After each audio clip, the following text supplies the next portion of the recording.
Hello guys, welcome back to my channel. I am Dr. Himanshu Gupta and guys, today we are going to study PNS anatomy. Okay, PNS radiological anatomy, paranasal sinuses. So we are going to see the various images. Okay, how does your frontal sinus look? How does your maxillary sinus look on CT images? And we are also going to see the normal variants. Okay. So guys, it is important to study the various variants, the normal anatomy, okay, because these variants are responsible for your sinusitis. For example, if there is some paradoxical curvature of the middle terminate, so guys, it will result in obstruction of this osteomeatal complex.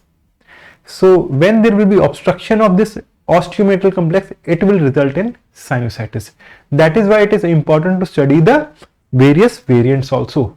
So guys, let us begin first with the first image.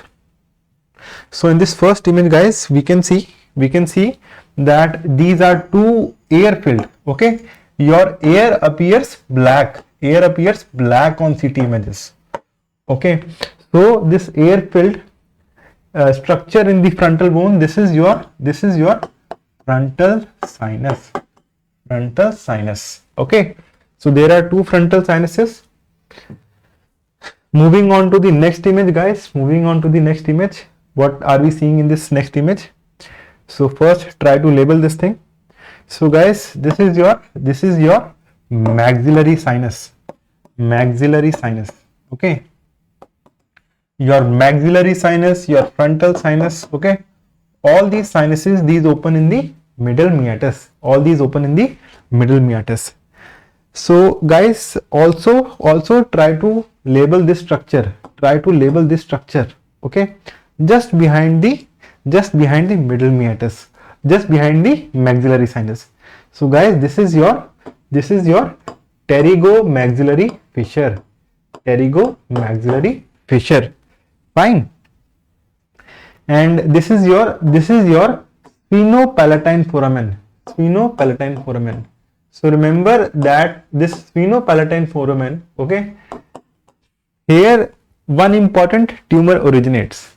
Okay, it is the site of origin of one very important tumor, that is your juvenile nasoangiofibroma. Okay, so this is the site for the origin of the JNA.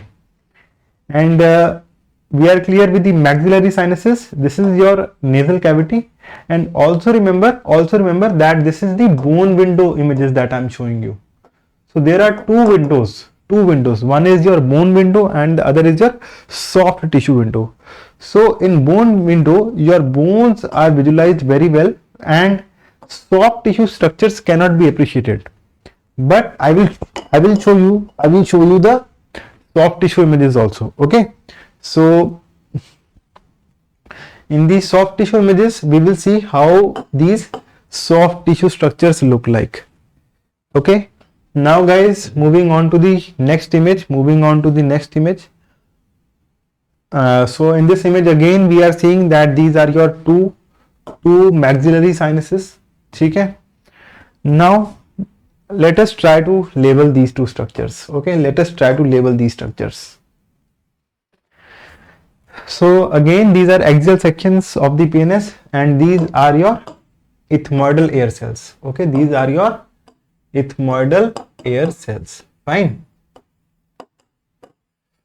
So these are your ethmoidal air cells, and just behind the ethmoidal air cells guys, we have these sphenoid sinuses.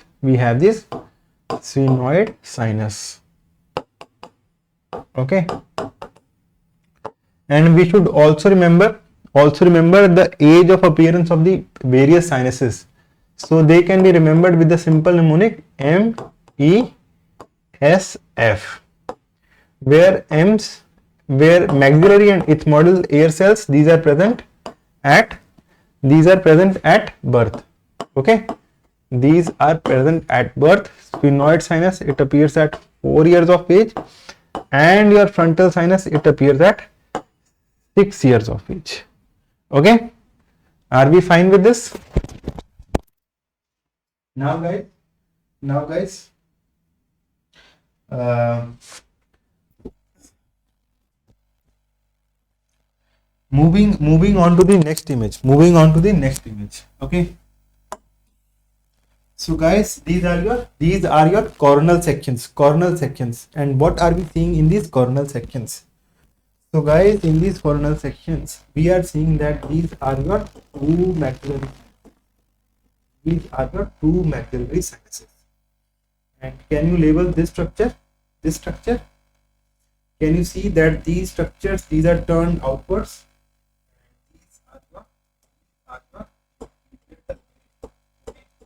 These are the inferior terminate.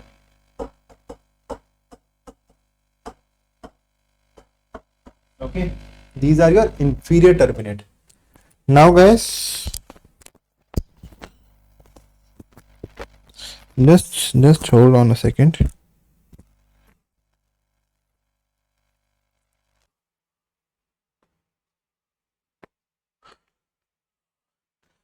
So these are your inferior terminate. This structure, okay, this is your middle terminate. Can you see this middle terminate also? It is turned outwards. This middle terminate, it is turned outwards. Fine. Middle terminate also, it is turned outwards. And guys, if this middle terminate it is turned inwards, this is known as paradoxical curvature of middle terminate. And these are your ethmoidal air cells. Okay. So guys, let us move on to the next slide. Again guys, what are we seeing here? These are your again inferior terminate, middle terminate. Okay. And guys, this passage through which your maxillary sinus, it is draining into the middle meatus. This passage, it is known as infundibulum. Okay, this is known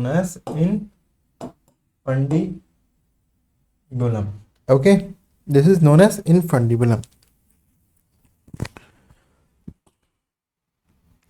So we have talked about the drainage of this maxillary sinus. Maxillary sinus is draining into the middle meatus. Now guys, what else can we see? Can you point out what is the finding that you can see on these coronal images of the PNS? Can you point out what is the finding for these coronal images of the PNS? So guys, in these images we can see that there is some mucosal thickening seen in the left maxillary sinus. अब ये क्या है हमारे पास? What are these sections? So guys, these are your sagittal images.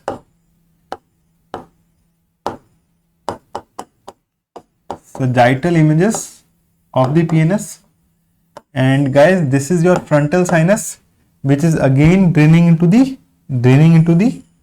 middle meatus. Okay, it is draining into the middle meatus. So your anterior ethmoidal air cells, frontal sinus, and your maxillary sinus, these are all draining into the middle meatus.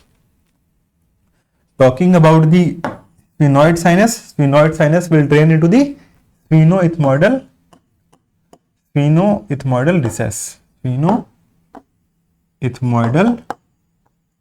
recess. Fine. So we have talked about frontal sinus, we have talked about maxillary sinus, we have talked about the drainage pathway for this sphenoid sinus. And guys, this is the scalar variant. Okay, so within this sphenoid sinus we have few variants. So if this pneumatization of this sphenoid sinus, it is reaching up to the sella. okay, up to the posterior border of the sella, then it is known as sellar variant. Suppose if this pneumatization is only reaching up to the anterior border of the sella, then it is known as presellar variant of the sphenoid sinus. So now we are clear with the various sinuses. Now let us begin with the variants.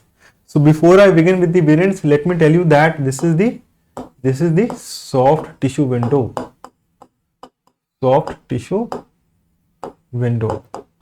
And guys, what do we see in this soft tissue window? Anyone? So guys, in this soft tissue window, we can see that your soft tissue structures, this is your infratemporal fossa. These are your two pterygoid muscles which are arising from the pterygoid plate. This is your medial pterygoid plate. This is your lateral pterygoid plate. From the lateral pterygoid plate, we will have origin of the lateral pterygoid muscles. From the medial pterygoid plate, we will have origin of medial pterygoid muscle. Okay? So we can see the muscles very well on soft tissue window, but these were not very well seen on bone window images. Okay, so in bone window images, we are not able to appreciate much about the bone. So हमने soft tissue window भी देख लिया, हमने various sinuses भी देख लिए, ठीक है? And I told about these structures. This is your middle meatus. Okay, and within the middle meatus, we have these structures opening. Okay, that is your infundibulum. We have infundibulum. This is the uncinate process. This is your hiatus semilunaris, and this is the maxillary ostium. So guys, always remember that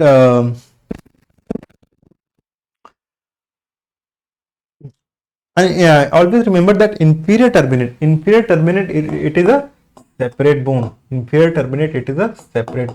Okay, so that is again another MCQ that is asked in your exam. Inferior turbinate is an individual or it is a separate bone. So guys, just have a careful look at this image. And tell me, what do you see in this image? Tell me, what are your findings or what are your observations for this image? Anyone? Tell me, what are your observations for this image?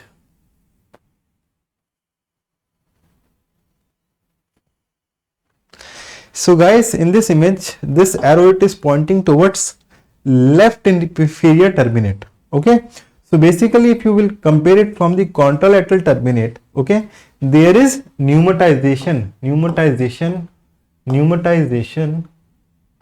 of the inferior turbinate.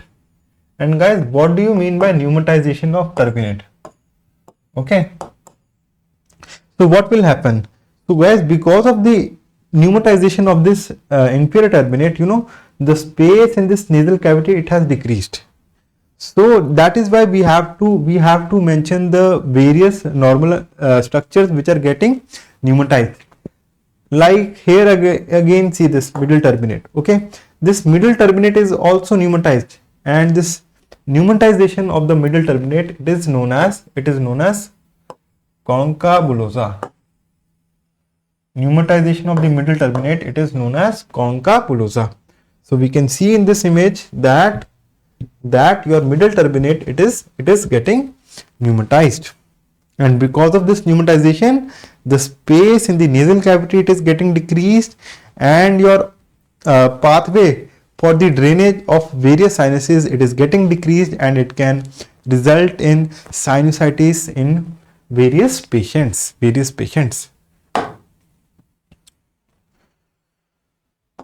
So let us identify this cell. Okay, so this cell is lying posterior medial to the orbit. Okay, it is an ethmoidal air cell which is lying posterior-medial to the orbit. So guys, this cell it is known as Haller cell. So can you see that this Haller cell, it is lying posterior-medial to the orbit, and this is known as Haller cell. So guys, we should also know that what is happening because of this Haller cell, because it is lying just adjacent to the infundibulum. It is resulting in narrowing of this infundibulum. It is resulting in narrowing of this infundibulum, and when this infundibulum will be narrowed again, it will predispose the patient to maxillary sinusitis. So here again we have another image. Let us identify what we are seeing in this image. Let us identify what we are seeing in this image. Anyone? So guys, can you see that your turbinates, they are usually turned outwards. But what is happening in this image? Your middle turbinate, it is turned inside. When your middle turbinate, it is turned inside, in that case it is known as paradoxical curvature of middle turbinate.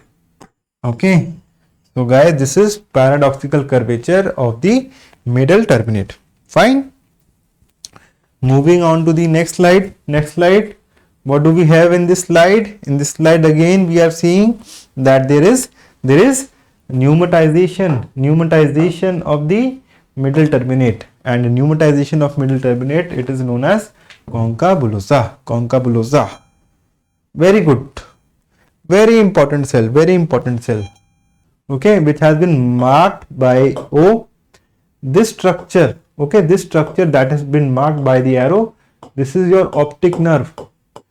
This structure is lying very close to optic nerve. So guys, this is your posterior ethmoidal air cell.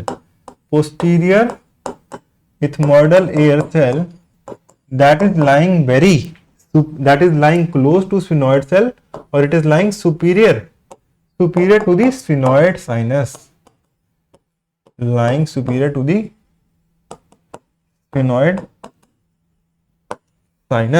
Fine.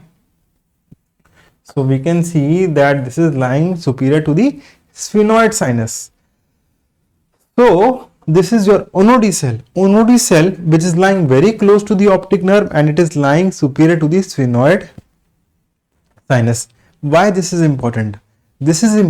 Guys, many times ENT surgeons, they are doing this procedure, that is your functional endoscopic sinus surgery. So in which they are removing your sphenoid air cells, and sometimes they can mistake this Onodi air cell for a posterior ethmoidal air cell. And whenever they are exploring this region, or they are removing the septa of this sphenoid of this posterior ethmoidal air cell, there are chances of injury to the optic nerve. तो ठीक तो उन्होंने करना था patients को sinusitis के लिए, and they and up doing the injury to this optic nerve, resulting in loss of vision of the patient. So that is why, guys, whenever a radiologist, he is reporting cases of PNS, it is very important to record about this Onodi cell, because this Onodi cell, this is the posterior ethmoidal air cell, and it is lying very close to the optic nerve.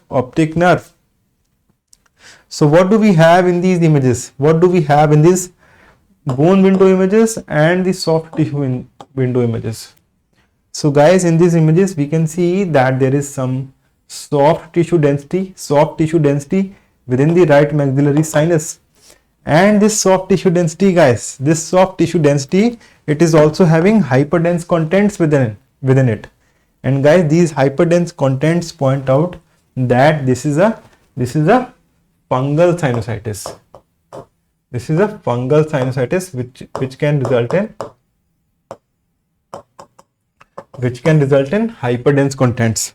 And the second thing is that there are this can be also implicated secretions which can also give hyperdense contents on a NCCT image. So guys, this is your olfactory fossa. In olfactory fossa, guys, we have to see there are few structures that you need to be aware of. One is your lamina cribrosa that will form the roof of the ethmoidal air cells. Then this vertical bone is known as lateral lamella, and this structure, horizontal structure, it is known as fovea ethmoidalis. So guys, we should know the height of the olfactory fossa. Why? So again, the reason is simple. Whenever your surgeon he is exploring your sinuses, okay, so there is a chances, if the depth of this olfactory fossa is more, the chances of injury to this cribriform plate will increase. And when the chances of injury to the cribriform plate will increase, there will be leakage of the CSF from these plates, and that is why it is important to tell the height of the olfactory fossa. So we use the classification that is known as Quiroz classification. For this